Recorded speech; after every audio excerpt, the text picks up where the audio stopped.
against the other team, but at the same time, you still have to accumulate those kills, everything you said. And well, we don't even have to conjecture about it anymore because we're going to jump into the game right now. Map number 1 of 7 in Rebirth Resurgence, Team King Kong versus Team Godzilla.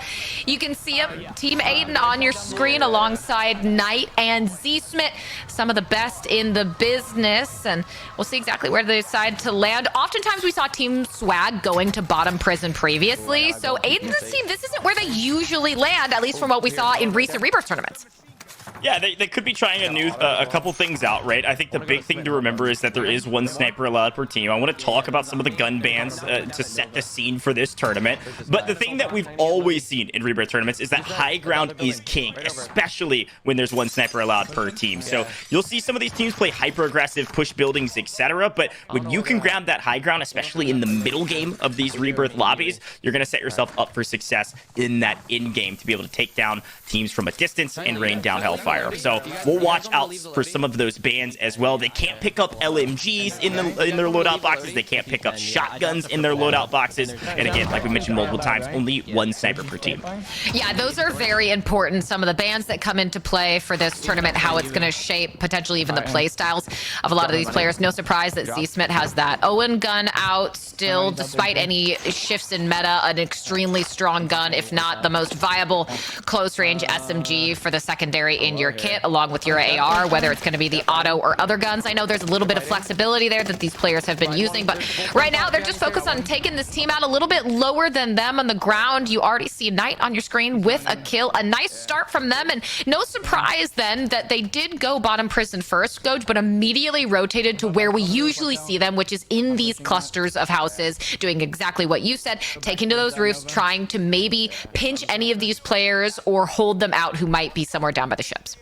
And it's worth noting that it does look like a Knight is going to be their solo sniper for at least this first map. I can't imagine it'll shift going forward. The man puts up some insane clips and has the opportunity to shoot some people out of the sky. Now, remember, snipers did get nerfed. They have a max range now that they still one-shot headshot, and it is fairly close. But in Rebirth, you got a lot less map space to worry about, so usually you'll grab those kills just with that one bullet. Holly has gone down, but her team is still up. If you haven't played Resurgence on Rebirth, I don't know where you've been, but just to be very clear about the way it works, if you have a player alive all the way up until the latter half of the lobby, you will come flying back in. Your timer that you have to wait to fly back in will increase the more times you die, so be aware of that. And as you find Sup Austin and Believe inside this prison area trying to take some early kills, they are able to take at least one. We saw Holly go down, stayed patient, waited for her to spawn back in, then we grabbed the kill and we added to our tally. Now 3, by the way. Sup Austin on your screen right now, already 3 kills. Believe finding at least another. This is a strong start for Team Holly, and this is one of those teams, Katie, that we highlighted. They've got the chemistry, they're gonna play together, they're going to play well. The question is, are they going to be able to succeed today? And so far, so good for map 1. And well, you talked about the team-on-team violence. That player Austin killed in that room was Biffle, who is on the captain's team for Team Godzilla. And speaking of the captain himself, Swagg up with 4 kills. And still, this is something that's so important when it comes to these rebirths. There are 14 trios here, and it's going to be a while as Swagg goes down for these teams to actually be fully eliminated. And I think what we just saw there, speaking it into existence, that might be Swagg's team.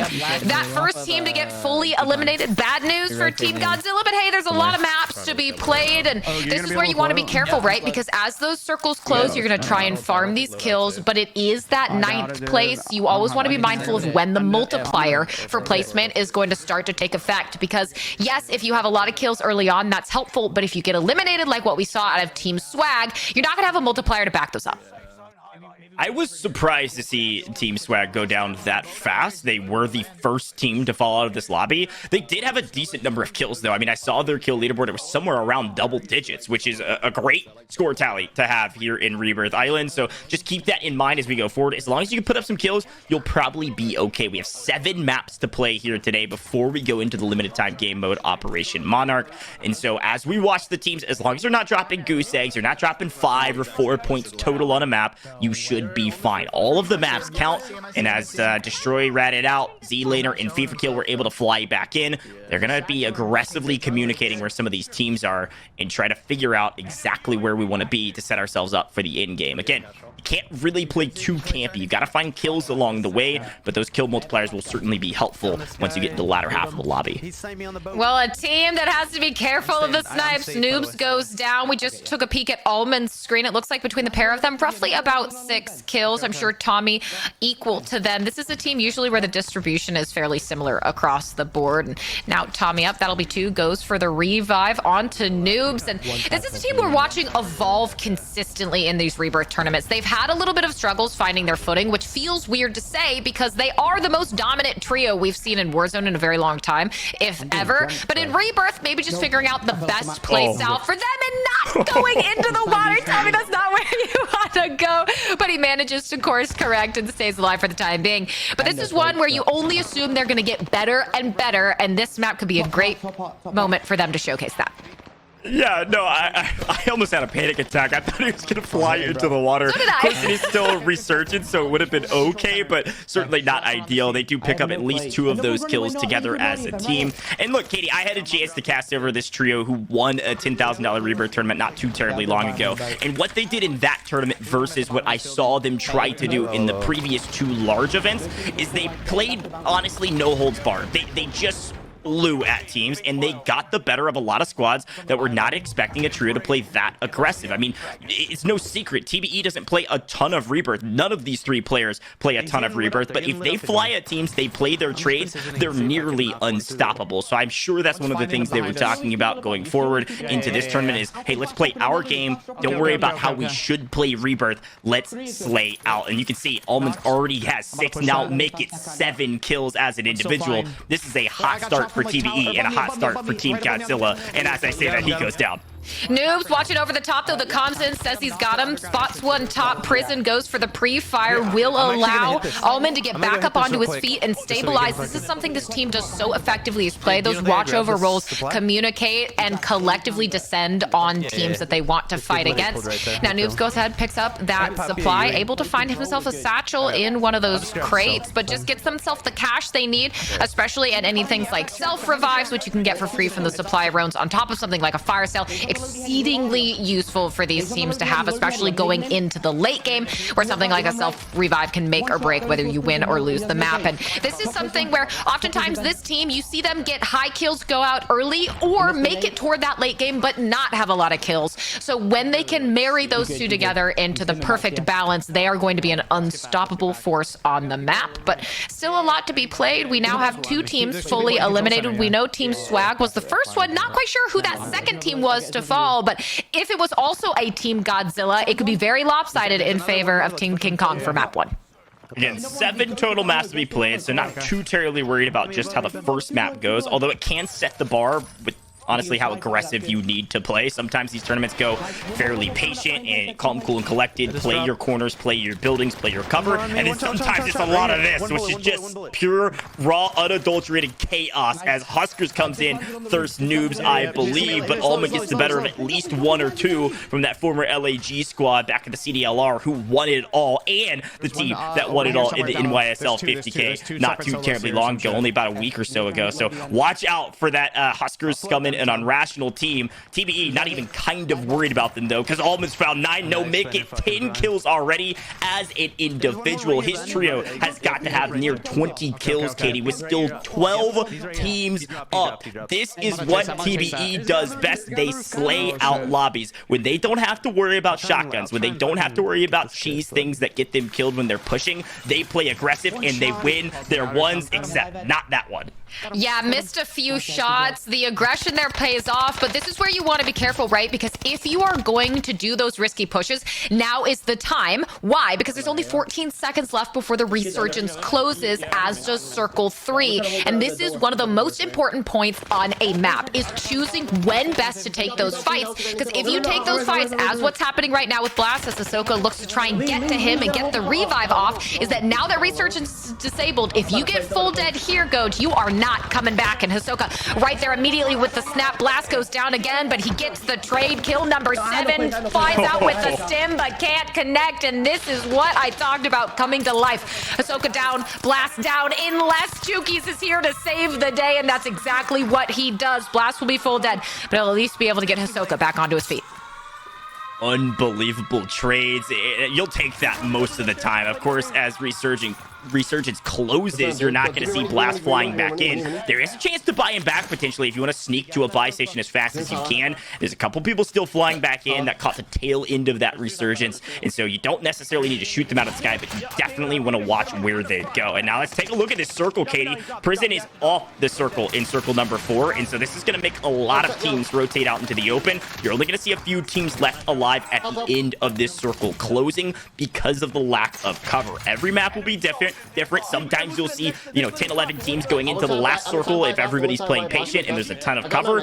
And sometimes you're going to see circles like this where there's only a few buildings that you can rat out into, and it's going to be a hot fight inside some of those structures to maintain that last bit of control. Jukies is going to have to play a bit in the gas with Ahsoka playing Overwatch, but not playing great Overwatch as he goes down. We'll see if he's able to self-revive and get back into the action. It's going to be tough. It looks like it is safe on that revive for the time being. Juki's going to need to hit that stim before he goes down, and unfortunately, I don't know if he just forgot to hit it, Goj, but he gets the revive, which is great, but then can't hit the stim in time and gets down in the storm and will pay the price for it. That is E-base that gets taken down. Nice job from him and Blast, but you're going to see a significant amount of storm plays like this. Now for Ahsoka, a little bit more risky because you're now on your own and you don't have the stims to support you, so there's a very real chance as this tactical runs out that he may die, especially with only one plate to utilize.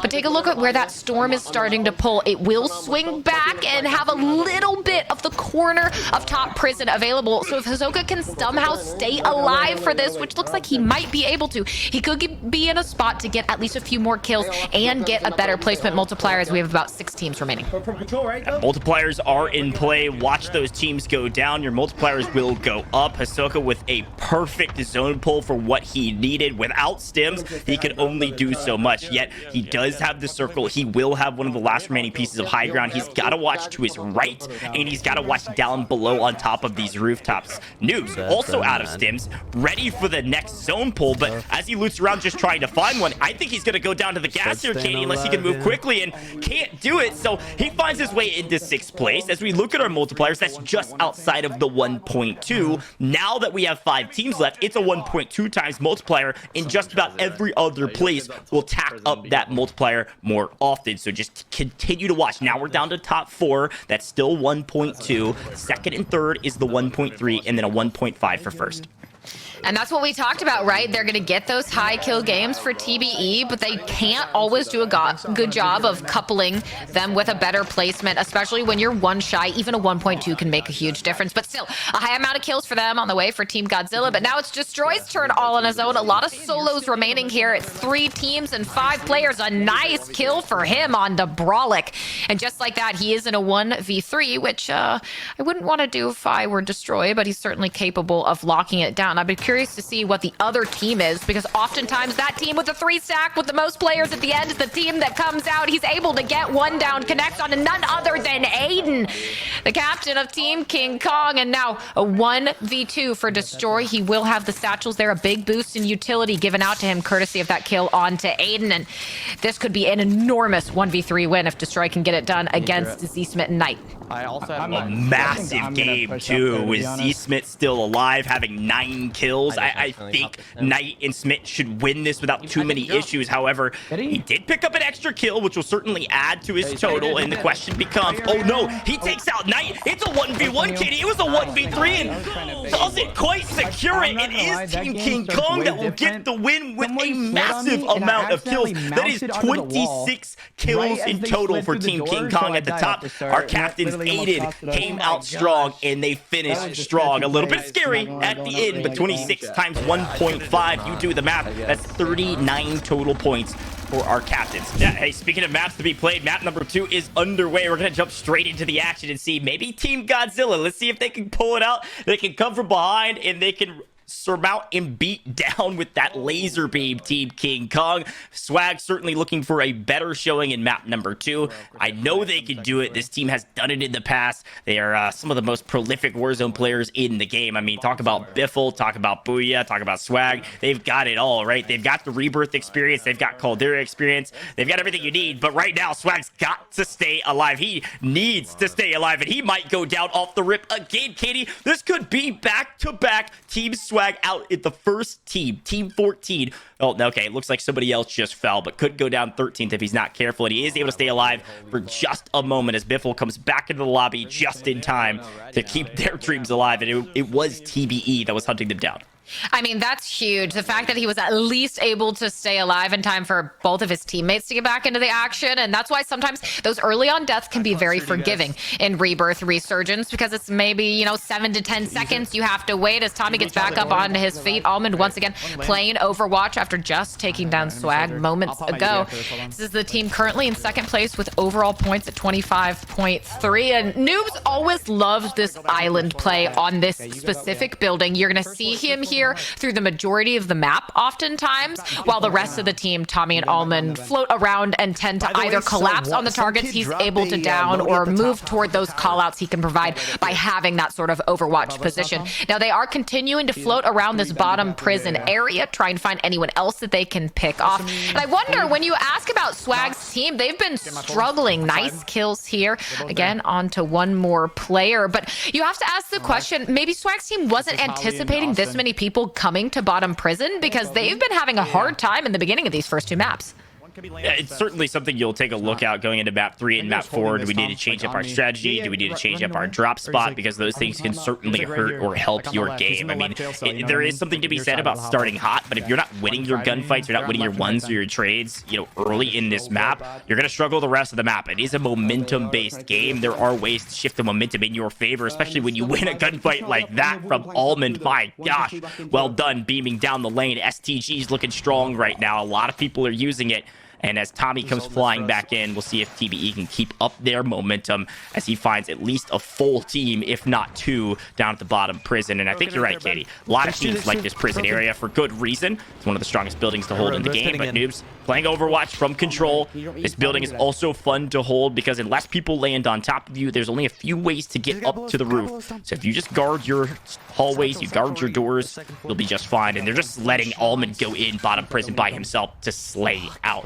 Katie, this is actually a fairly traditional way to play Rebirth, is you have 2 players play together. You send the third out as the Slayer, and it works, right? Because if they go down, they're playing aggressive and they die, as long as their loadout's still able to be received and grabbed, they can continue to slay out over and over and over again until Resurgence goes away. Oh, that's never fun. No one wants to get shot out of the sky like that. Well, Almond goes down again, and this is where you got to be a little careful, because what was a 10, 12-second Resurgence redeploy is now 30 seconds. Now, the more crates you open, the people you kill, well, it will chunk down on that timer. And in Noob's case, a beautiful down. Once again, onto Huskerrs. I feel like they keep killing each other. This is a duo that split up, recently got back together for another tournament, as Ebates falls as well. DJ Moss on your screen. A decent number of kills, too. Still a little bit low, but interestingly as well, we have 29 left on the map, Goats. We already have 3 of those teams eliminated. I feel like we didn't have this many eliminated at this point in map 1. Yeah, it looked like map 1, maybe some people were playing a bit more cautious. We saw, a solo player streak out to try to grab some kills, and if they died, their team was going to make sure they stayed alive. This map is not the same at all. We had 11 at the end of the 4th circle up, and we are already down to 10 teams. We're about to enter into the multipliers, and if DJ Moss isn't careful, he could go down here from distance. A lot of players like to hold these high ground positions, like to hold these windows, and it's a great strategy, but if you don't pick up kills along the way, like this trio, I mean, Smixy sitting on 0, DJ only sitting on 2 or 3, Ebates probably only with 1 or 2. They might need to get a move on, especially when there's only 10 squads left. You gotta pick up those kills in order to climb the leaderboard. Nice shots. Takes out M Sage. A good player to be able to eliminate, at least remove that pressure for the brief time until that Resurgence comes into effect, as Circle 2 Just about to start closing here in a moment, but you see this all the time. There's nothing riskier in Rebirth than when you are floating in trying to find a safe place to land, because you know there's multiple people waiting to shoot you out of the sky. And now the fast drop, waiting for that shoot pull, and Smixy goes right for it. Unfortunately, if he lands on the roof, won't have the angle to take shots at him. Did have E-base there, I think, initially shooting, but nice snap to the left, takes out Joewo. That'll be another kill going her way, but great comms as well. Down the staircase, around the corner, another down, and that's on to M-Sage again as she gets her third. These comms between her and E-Base, perfection.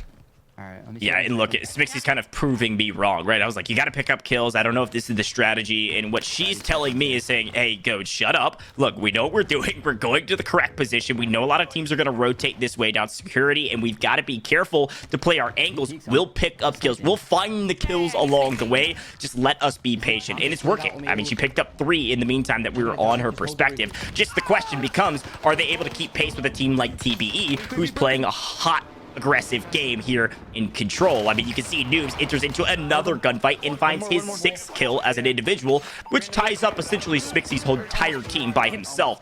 Almond is playing the hyper-aggressive role. He's died a number of times, but that's not a problem in Resurgence. But it is a problem when Tommy also goes down, and Noobs is not going to take any risks. He's going to buy back Almond and then enter into the fight. A high-level, high IQ play, something to watch out for, as you can buy back should you need to, and it paid off. If he didn't take that buy, there's a chance this team could be fully wiped. Could be fully wiped, and this would be about 3 placements higher than where they wiped last time, sitting at 9 remaining teams. And Almond does have 5 kills, so again, this is shaping up to be a really high kill lobby for them.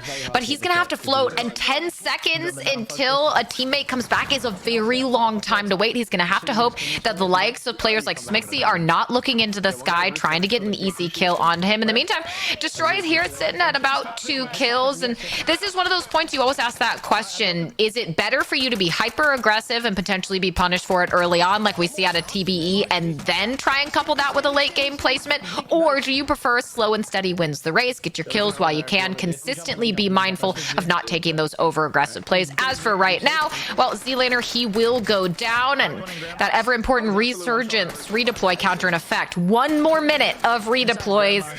Always going to be one of those pivotal parts of the map, but nice job FIFA there to get zlaner back on his feet as Destroy provides comms and some covering fire. Look, I say this about Destroy almost every single tournament I cast over his gameplay in, and we're talking about high risk versus high reward strategy versus low risk, low reward strategy, where it's kind of like, hey, we'll play slow and the kills will come. Destroy is a perfect balance of the 2 mantras, right? He is so good at flying around the map and grabbing kills when he needs to, but he can also go from full speed, pedal to the metal, to as slow as possible, playing this patient game that you're watching him play right now. Hold the angles, play slow, the kills will come, and he can marry those 2 strategies together perfectly. He's got FIFA playing a hyper-aggressive role here on the top of prison, or next to the prison building, rather, and he's going to go ahead and buy back, or excuse me, revive zlaner, and they're going to both be able to stay alive, which is a huge boon to this trio. Player advantage is going to be everything going into the latter half of this map, and as they lose Destroy, he's going to come in and try to grab the trade to make sure they don't get the thirst, and that's exactly what happens. That is a full team wipe on Aiden, Z-Smith, and Knight. Our past map winners are done and dusted, and they got around 8th place. The small multiplier will go their direction. The question is, can they stay alive? Can FIFA kill Destroy, your 2nd place from map 1? Can they go back and get another 1st place finish or a 2nd place finish in that top 3, grab the multipliers, and move up this leaderboard? And look at that picture in picture. This is so hard. Lennon was the one who took out zlaner. Now FIFA and Destroy in a very difficult position. That is actually a down onto Swagg that Lennon just got, sitting at 5 kills and not able to connect with the rest, but you got to make sure you watch that right side as well. Shots coming in from multiple directions. Apathy in a bit of trouble as Lennon tries to get the self-revive off. Slack's still okay with full plates, so not all is lost as he is in a separate location, but this is where it gets tricky. Without fail, every single map, it is the team that has numbers in the final circle that ends up winning. So if you're slacked, you're definitely in a tricky position here, because more often than not, when it comes to buybacks, anything else like that, it's simply not going to be an option. Neither is things like utility, or at least acquiring them easy, whether it's going to be the stims, nades, things like plates, because, well, you're probably going to have to kill someone at this point to get them, and almost guaranteed that a third party is going to come in. Well, if FIFA kill goes down here, this could be a full reversal of the leaderboard. I saw Kins' squad, who was near the bottom of the leaderboard in map 1, still alive inside the top 5. You, of course, saw Slack, who was the bottom of the leaderboard, still alive inside the top 10. The question is, how many kills do they have? Is this multiplier going to mean anything? Somebody saw FIFA kill at the top of this building, and as he grabs a knock, he's going to have to vacate with the cluster strike coming in. Guess what? There's somebody underneath, and he's not going to win the one. Guess who it is, though? It's TBE. They're currently inside the top 5 from map 1. I can only imagine they're going to increase that score and get into the top 3 after map 2 if Noobs can stay alive. He is the last man standing for his squad. He's got a little bit of a gas mask to work with. No stims to write home about, at least that we can see. And so the question is, where do we go from here? I can't hang out in the zone for too long. I'm going to have to move up and then back up. And look who's still up. This is my underdog team. I told you to watch out for this trio. Smixy and DJ Moss both alive. We're down to the final 3 teams. There's only 4 players. That means it's a 2v1v1. DJ Moss and Smixy have the advantage. Can they capitalize on it, Katie?